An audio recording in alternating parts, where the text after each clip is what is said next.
If you've clicked on this video, then that means you want to know something in this video. I'm going to tell you events that happened in my life. Events that actually happened. And these events are not concurrent, but they have been highlighted in hopes that the one that's watching right now will understand. Everything I am about to tell you is 100% true in my own words. Nothing has been changed to conceal the identity from the truth. Let me warn you firsthand, if you think this can't happen to you, then you're wrong. This is my story. This is my persecution.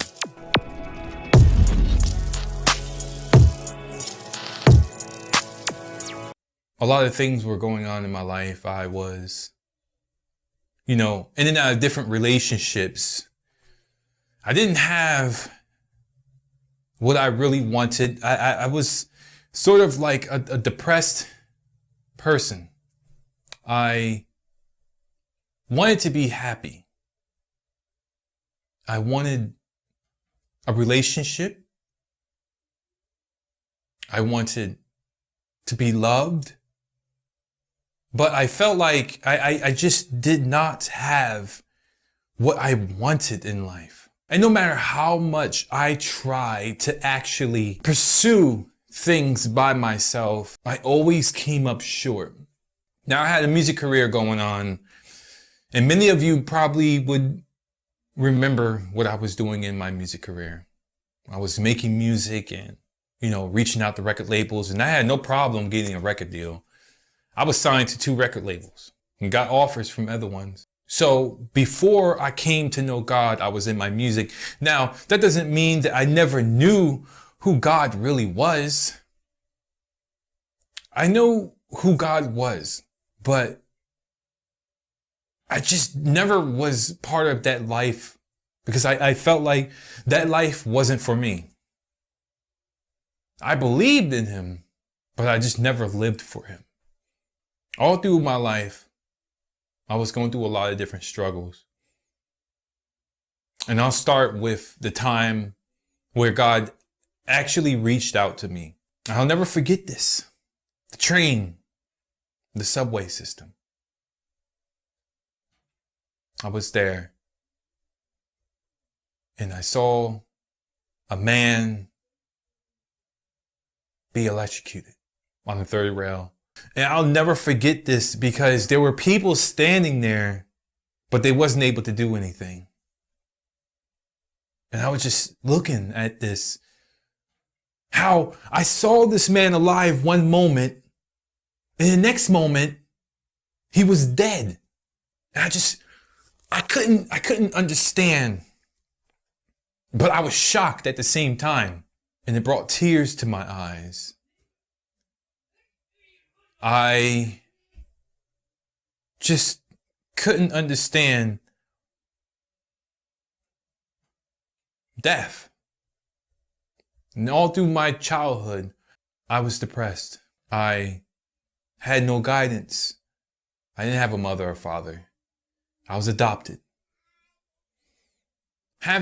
Seeing someone die right before my eyes touched a part of me that nobody else ever touched. God reached out to me and was trying to show me something, but I wasn't listening. I didn't listen. I just kept doing the things that I was normally doing. So I became friends with this one guy. We became good friends. I met him in an unfortunate situation, but I remember him reaching out to me, and that was that. One day, I invited him over to my house. He was like, "Hey, yo, you want to come to my house?" He was like, "Yeah." I was like, "Come on over." So he came over. And he's like, "Yo, I got 2 brothers. Can I bring them?" I was like, "Yeah." Well, actually, one's my brother and the other one's my friend. All right. And before he came over, I heard a voice tell me to put my important belongings away. And I was like, "Hey, I know this guy. Why do I have to hide my stuff?" So, you know what we do? We listen and we just do our, at first I thought it was my conscience, so I just did it anyway. He came over, he put the beer in the refrigerator, and he was like, yo, we gotta smoke. So he went out I had like a little fire escape where you can just actually like, stand out there. Fire escape ain't gonna, break off. So he stood out in the fire escape and he was just sitting out there. And they were like talking. And I was inside in this little room that I had with the computers and the sound equipment. Cause I'm in music. He was a rapper. I was a music artist, so I thought he was coming over to do a little something, do a little mix recording, because we did this in the past. So when he came over, they were talking among each other, and I was like, yo, you guys coming in? And he was like, yeah, just wait a minute. I was like, all right. So he came in, and they all three of them came in. And when they all came in, I was like at my desk. So I was sitting at my desk, and I was like on the computer moving the mouse, and they were like behind me. Now, I felt like that was unusual. I mean, a whole crowd of people behind you, you're looking at the computer and you just don't know what's going on. But anyway, it was my friends. All of a sudden, there was this fist. Still to this day, I have no idea how I was able to know this. I saw a fist coming towards me, and it was like in slow motion. And you know what happened? I tell you guys, it was like the Matrix. And they just jumped me. Boom, boom, boom, boom. I fell out my chair, and I'm getting beat. Yeah. I'm trying to find out what's going on. I don't know why these guys is beating on me, but it felt like eternity on the ground. You got 3 guys beating on you. Come on. As they were beating me, I began to realize why it was happening, or so I thought. I'm going to pause right there, and I'm going to go back 2 weeks. 2 weeks, he came over my house. He wanted to smoke a weed. I said, nah, I don't want to. No, don't do that. He said, all right, but whatever. I said, what? And I just grabbed him and I was like, yo, you gotta go. Now he had 2 girls with him. And we was just down chilling. We was relaxing. I took him and I was like, nah, you're being disrespectful. You gotta go. So I took him, and I told him you gotta leave, and we began wrestling. Like, why is we wrestling? We begin wrestling, and finally he just gets up and be like, yo, I'm going. I said, all right. And he left. Now, the 2 girls were at my house. It's just me and 2 girls. I was in the world at this time. So what ended up happening was we drank, and I had sex with both of them. So back to me getting beat up on the ground. I realized this was retaliation. I don't know why men go crazy over women like this, but it is what it is. After about what seemed like 3 minutes, because they were basically aiming for my head, I remember hearing something. And to this day, I still don't know what it was, but I heard something say, stop. And for 3 seconds, it was dead silence. I was like this, and I moved my arms, and I looked up. These guys were standing in attention. I'm like, and then they just take off running. They just run out the apartment. They going down the steps. I'm getting up like, why you do this? Why you doing this to me? Like, and I'm fighting back. So I'm like, this is my chance. I'm fighting back. And they run out the apartment. I go in the bathroom. I look at myself, I got a concussion, but somehow I survived. So I'm like, I'm on the phone with 911 call. Police, come in, police. And I'm like, I got attacked. this and that and other, but I didn't tell him who attacked me. I knew who attacked me, but I just was like, you know what? I think I could take care of this myself. So they take me to the hospital. I end up getting surgery. And I'm going to show you guys. I don't know if you can see this, but there's a scar on the side of my head right there. This scar is from that situation. So my mother comes, my significant other shows up. They're like, are you okay? I'm literally traumatized. I end up having to get surgery. My face had to get surgery. Doctor said that if I didn't have surgery, that one half of my face wasn't going to develop correctly. So I have surgery. I begin to realize why this happened. God, the Lord spoke. And when I realized this, I immediately started to try to develop a relationship with God. I knew that he was trying to get my attention. I knew that God was trying to get my attention. And I said, you know what? Forget this.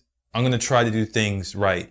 But I tried to do it right on my own time. In my own way. That necessarily didn't work out. You see, when God calls us to do something, we got to do it his way. So after a while of developing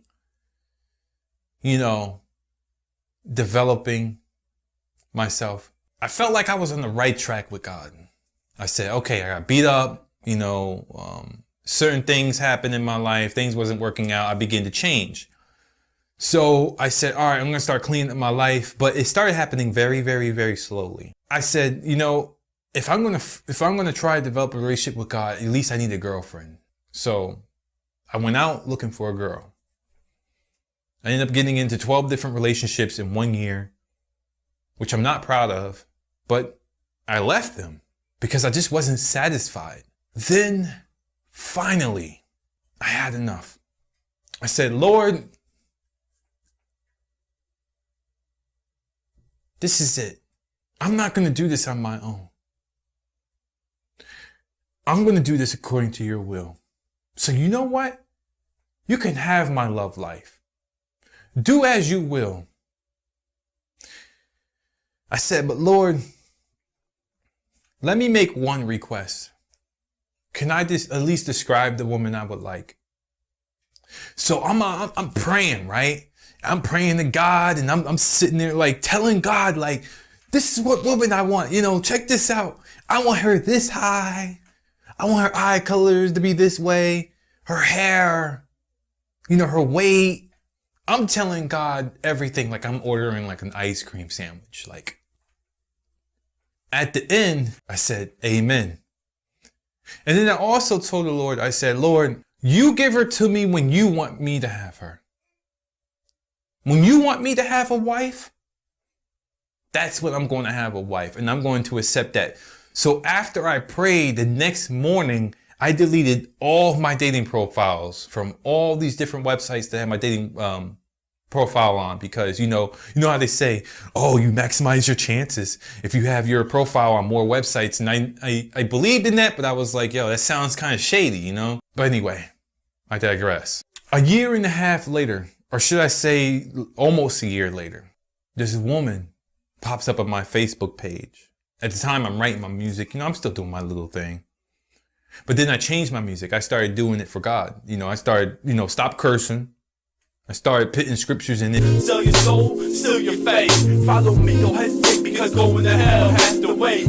Follow God is not the hardest, he's the smartest. I'm infused by farthest to finish where I started. I'm not scared of competition. To follow God is my mission. You can see the change that I was going through. And this woman, this white woman, comes on my Facebook and she's like, yo, I love your music. It's so cool. I love hearing that. You got like a different sound and everything.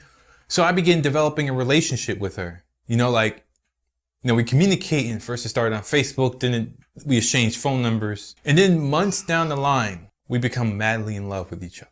And there came a point in her life where she was struggling in the predicament that she came in at. She was like, yo, I was in a relationship for like 9.5 years and I'm about to give up. But I met you. So you know what? To make this right, I want to leave the state. Now, she was all the way on the West Coast. I'm all the way on the East Coast. So she said, give me some time. I'm going to try to get some money and I just want to come out there. Now, first it went from, I want to come out there just to see how you are and see how you live and just spend some time with you too. All right, I want to move in. Now she's to the point where she wants to move in. Because we're talking all the time, you know, I'm on the bed and I would tell her, hey, I'm eating candy, you know. And we would talk all the time. She would text and everything, but she loved me and she never met me. So it came to a point where she couldn't get out of California. And I really loved this woman.